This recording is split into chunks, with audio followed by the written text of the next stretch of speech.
Penyandang tunanetra identik dengan profesi tukang pijat.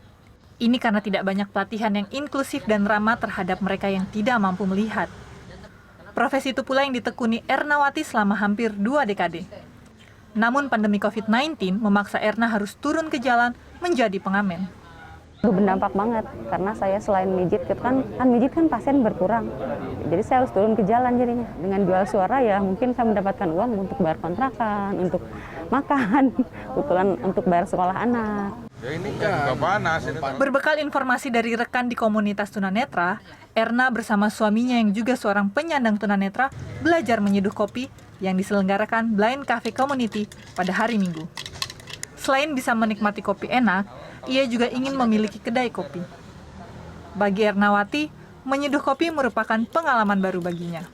Itu dengan tenaga, kalau bikin kopi ya enggak. Kalau pijat itu ya otomatis harus pakai tenaga gitu kan. Otomatis kita, ya tapi kita juga, mijit juga tidak saya lupakan karena itu ilmu dan bisa bermanfaat buat orang lain juga. Selain Ernawati, ada juga Cynthia Cempaka Dewi. Ia adalah salah seorang peserta pelatihan yang menderita low vision. Namun hal itu bukan menjadi persoalan dalam meracik kopi. Karena baginya, ada indera lain yang bisa digunakan. Kita harus betul-betul dengan telinga ya, dengan sensor telinga kita gitu. Untuk tahu udah penuh, atau itu kita mesti benar-benar dengan sensor telinga kita. Rasio itu, kalau di kopi... Tidak hanya peserta pelatihan saja yang menghadapi tantangan. Pelatihnya pun mengalami hal yang sama. Menurut Ahmad Nur, peserta dengan kebutuhan khusus harus dilatih dengan pendekatan yang berbeda, tergantung dari kebutuhan khusus mereka. Yang paling susah sebenarnya difabel ya. Difabel itu dia punya kekurangan yang secara fisiknya itu antara tangan ya, tangan dan kaki.